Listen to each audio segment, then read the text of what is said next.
ശ്രീ യുവരാജ് ഗോകുൽ, ഇപ്പോൾ ഈ സഹകരണ സംഘങ്ങളുടെ ഭീഷണിയെ തുടർന്നുള്ള മരണം രണ്ടായിരിക്കുകയാണ്. നേരത്തെ നമ്മൾ കരുവന്നൂരിൽ തുടങ്ങിക്കഴിഞ്ഞാൽ നമുക്കറിയാം, ചികിത്സയ്ക്ക് പോലും പണമില്ലാതെ ആത്മഹത്യ ചെയ്ത ഫിലോമിന, അങ്ങനെ ധാരാളം പേരുണ്ട് കരുവന്നൂർ സഹകരണ മേഖലയുമായി ബന്ധപ്പെട്ട് വലിയ രീതിയിലുള്ള ദുരിതത്തിന് ഇരയായവർ. ഇപ്പോഴും അവരൊക്കെ ആ ദുരിതം അനുഭവിക്കുന്നുണ്ട്. നിക്ഷേപ തുക വലിയ ലക്ഷങ്ങൾ തന്നെ ആ ബാങ്കിൽ നിക്ഷേപിച്ചിട്ട് പലിശയ്ക്ക് വേണ്ടി ഓരോ മാസവും കേഴുന്ന സാഹചര്യം.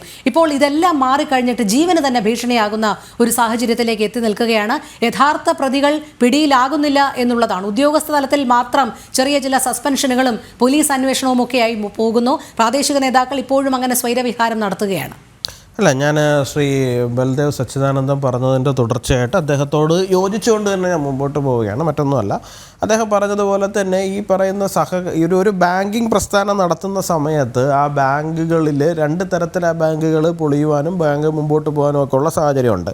ഒന്ന്, നല്ല രീതിയിൽ മാനേജ് ചെയ്തു പോകുന്ന ബാങ്കുകളുണ്ട്. അതിപ്പോൾ CPM നടത്തുന്ന ബാങ്കുകളുണ്ട്, BJP നടത്തുന്ന ബാങ്കുകളുണ്ട്, അല്ലെങ്കിൽ BJPയുമായി ബന്ധപ്പെട്ട ആൾക്കാർ നടത്തുന്ന ബാങ്കുകളുണ്ട്, കോൺഗ്രസുമായി ബന്ധപ്പെട്ട് നിൽക്കുന്ന ആൾക്കാർ നടത്തുന്ന ബാങ്കുകളുണ്ട്. ഇതിൽ പൊളിയുന്ന ബാങ്കുകളും ഉണ്ട്. ഈ പറയുന്ന മൂന്ന് പ്രസ്ഥാനങ്ങളും നടത്തുന്നതും അവരുമായി സഹകരിക്കുന്ന ആൾക്കാർ നടത്തുന്ന ബാങ്കുകളിലും പൊളിയുന്ന സാഹചര്യങ്ങളും ഉണ്ടാവാറുണ്ട്. അതിന് പലപ്പോഴും കെടുകാര്യസ്ഥത, നല്ല ഇന്നഫിഷ്യൻ്റായിട്ട് മാനേജ് ചെയ്യുന്നത് കൊണ്ടായിരിക്കും പലപ്പോഴും സംഭവിക്കുന്നത്. പക്ഷേ കണ്ടിന്യൂസ്ലി ഇപ്പോൾ ഇവിടെ സംഭവിക്കുന്ന CPM ഭരിക്കുന്ന ബാങ്കുകളിൽ ഇന്നഫിഷ്യൻസി കാരണമല്ല ഇത് സംഭവിച്ചിരിക്കുന്നത്. കഴിഞ്ഞ കുറച്ച് നാളുകളായിട്ട് സ്റ്റേറ്റ് ഗവൺമെൻറ്റുമായി ബന്ധപ്പെട്ടിട്ട് വലിയ രീതിയിലുള്ള ശമ്പളം കൊടുക്കാൻ വരാതെ പൈസ ഇല്ലാണ്ട് വരുന്നു, പെൻഷൻ കൊടുക്കാൻ പൈസ ഇല്ലാണ്ട് വരുന്നു. അപ്പോൾ ഈ സമയത്തെല്ലാം ഈ പറയുന്ന സഹകരണ ബാങ്കുകളിൽ നിന്ന് വലിയ രീതിയിൽ CPMൻ്റേതായ സഹകരണ ബാങ്കുകളിൽ നിന്ന് പൈസ എടുത്തു മാറ്റുന്ന സാഹചര്യങ്ങളൊക്കെ ഉണ്ടാകുന്നുണ്ട്. അത് ഒരു വഴിക്ക് നടക്കുന്നു. മറ്റൊരു വഴിക്ക് എന്ന് പറഞ്ഞു കഴിഞ്ഞാൽ ഇപ്പോൾ കരുവന്നൂരിൽ ഉൾപ്പെടെ നമ്മൾ കണ്ടത് കെടുകാര്യസ്ഥത കൊണ്ട് പൊളിയുന്നതല്ല.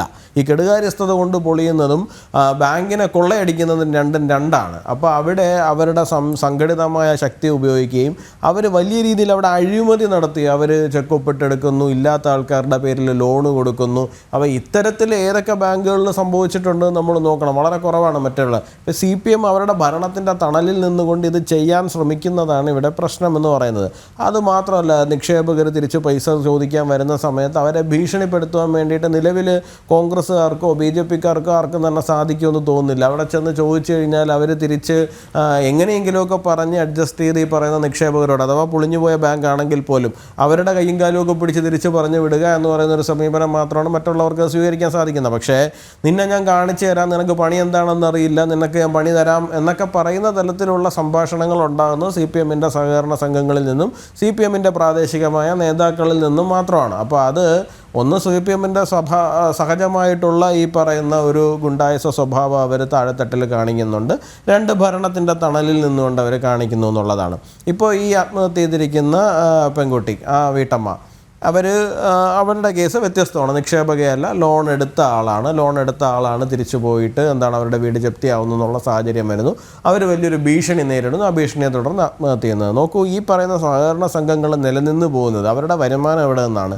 ഈ ലോൺ എടുക്കുന്ന ആൾക്കാർ തിരിച്ചടയ്ക്കുകയും ആ പലിശയിൽ നിന്നുമാണ് ഈ പറയുന്ന സഹകരണ സംഘങ്ങൾ നിലനിൽക്കുന്നത്. രണ്ട് ന്യൂ ജനറേഷൻ ബാങ്കുകളെ പോലെ തന്നെ ഇപ്പോൾ ഇൻഷുറൻസോ അല്ലെങ്കിൽ ട്രേഡിങ്ങിലോ ഒന്നും ഇൻവെസ്റ്റ് ചെയ്തിട്ടല്ലല്ലോ അവരുടെ റവന്യൂ എന്ന് പറയുന്നത്. ഈ പറയുന്ന പലിശയിൽ തന്നെയാണ് അവരുടെ റവന്യൂ വന്നുകൊണ്ടിരിക്കുന്നത്. അപ്പോൾ ഈ സാധാരണക്കാർ എടുക്കുകയും സാധാരണക്കാർ ആ പൈസ ലോൺ തിരിച്ചടയ്ക്കുകയും ചെയ്യുന്നതെന്നാണ് ഈ ബാങ്കുകൾ നിലനിന്ന് പോകുന്നത്.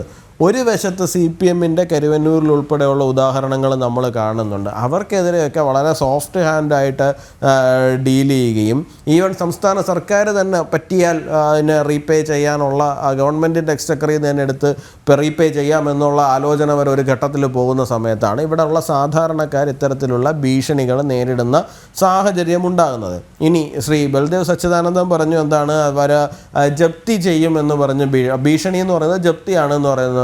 നോക്കൂ സാർ, 3 വണ്ടിയിൽ ആൾ പോയിട്ടാണോ ജപ്തി ചെയ്യുമെന്ന് ഭീഷണി മുഴക്കുന്നത്? ജപ്തി ചെയ്യുമെന്ന് പറയാൻ വേണ്ടിയിട്ട് ഒരാൾ പോയിട്ട് ഒരു നോട്ടീസ് അവിടെ പതിപ്പിച്ചിട്ട് വരികയും ഇന്ന ദിവസം അവിടെ ജപ്തി ചെയ്യുമെന്ന് പറഞ്ഞാലും പോരെ?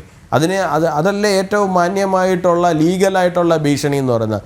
ഈ 3 വണ്ടി ആൾ നേരം വിളിക്കുന്നതിന് മുമ്പ് അവിടെ ചെന്നിറങ്ങുന്നത് മാന്യമായിട്ടുള്ള ലീഗലായിട്ടുള്ള ഒരു ഭീഷണിക്ക് വേണ്ടിയിട്ടാണോ? ഇനി ഭീഷണി അല്ല, ഈ പറയുന്ന ലോണ് തിരിച്ചെടുക്കുന്നതുമായി ബന്ധപ്പെട്ട്, ലോൺ റിക്കവറിയുമായി ബന്ധപ്പെട്ടിട്ട് RBI കുറച്ച് ചട്ടങ്ങൾ ഇവിടെ ഏർപ്പെടുത്തിയിട്ടുണ്ട്.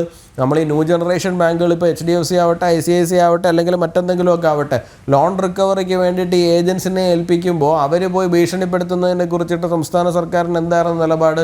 ഇപ്പോൾ പോലീസ് അങ്ങനെ ആരെങ്കിലും ചെന്ന് ഭീഷണിപ്പെടുത്തി കഴിഞ്ഞാൽ ആ ഭീഷണിപ്പെടുത്തുന്നവരുടെ ഈ ലോൺ റിക്കവറി ഏജൻസിനോട് CC പിരിക്കാൻ ചെല്ലുന്നവരോട് പോലീസ് എന്ത് തരത്തിലുള്ള സമീപനമാണ് എടുക്കുന്നത്?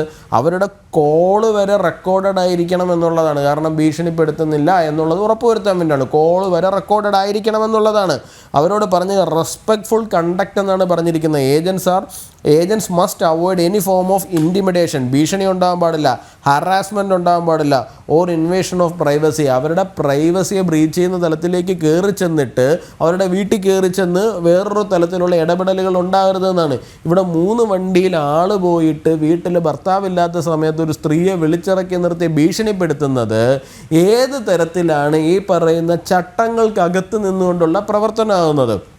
അപ്പോൾ CPM നടത്തുന്ന ബാങ്കാകുമ്പോൾ CPMൻ്റെ ഏരിയ സെക്രട്ടറിമാരുടെ, ലോക്കൽ സെക്രട്ടറിമാരുടെയൊക്കെ തണലിലും സംരക്ഷണത്തിലും നിന്ന് പ്രവർത്തിക്കുമ്പോൾ സാധാരണക്കാരോട് ഏത് തലത്തിലുമുള്ള പെരുമാറ്റമാകാമെന്നാണോ ഇവർ കരുതി വെച്ചിരിക്കുന്നത്?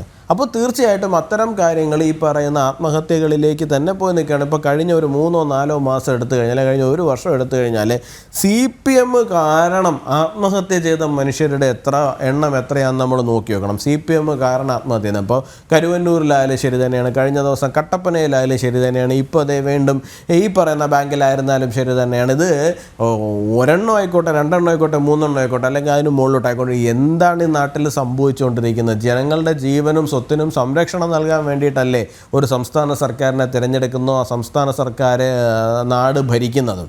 അപ്പോൾ ആ സംസ്ഥാന സർക്കാരിൻ്റെ ഭാഗത്ത് നിന്ന് തന്നെ, ആ സംസ്ഥാന സർക്കാരിനെ ഭരിക്കുന്ന പാർട്ടിയുടെ ഭാഗത്ത് നിന്ന് തന്നെ, ആ ഭരണത്തിൻ്റെ തണലിൽ നിന്നുകൊണ്ട് ഇത്തരത്തിലുള്ള പ്രവർത്തനങ്ങൾ ഉണ്ടാകുന്ന സമയത്ത് ജനങ്ങൾ ആരോടാണ് പോയിട്ട് പരാതി പറയേണ്ടത്? ആരാണ് അവരെ സംരക്ഷിക്കേണ്ടത്? പോലീസുകാർക്ക് അതിനകത്ത് ഇടപെടാൻ സാധിക്കുന്നുണ്ട്? ആർക്കും ഇടപെടാൻ സാധിക്കുന്നില്ല എന്നുള്ളതാണ് നമ്മൾ കണ്ടുവരുന്നത്. ഇപ്പോൾ ശ്രീ സേനാപതി വേണു നവീൻ ബാബുവിൻ്റെ കാര്യം പറഞ്ഞു, ADM ആയിരുന്നു. ഒരു ADMന് പോലും ഇവിടെ പിടിച്ചു നിൽക്കാൻ പറ്റുന്നില്ല CPMൻ്റെ ഭീഷണിക്ക് മുമ്പിൽ, CPMൻ്റെ നേതാക്കളുടെ ഭീഷണിക്ക് മുമ്പിൽ. അവർ പോലും ഭയന്ന് ആത്മഹത്യ ചെയ്യേണ്ടുന്ന സാഹചര്യമാണ് നമ്മുടെ സംസ്ഥാനത്ത് നിലനിൽക്കുന്നത്. ഇത് സംസ്ഥാന സർക്കാരും CPMും ഒരു പുനർവിചിന്തനം നടത്തിയില്ല എന്നുണ്ടെങ്കിൽ ഇത് ജനങ്ങളുടെ കാര്യമാണ് സാർ, അത് വലിയ കഷ്ടത്തിലാണ്. അതെ, അതിൽ ഏറ്റവും ദയനീയമെന്ന് പറയുന്നത് ഓരോ മരണം ആവർത്തിക്കപ്പെടുമ്പോഴും ഇരയ്ക്കൊപ്പം എന്ന് പറയുന്ന ഏറ്റവും അപഹാസ്യമായ വാചകങ്ങൾ കൂടിയാണ്.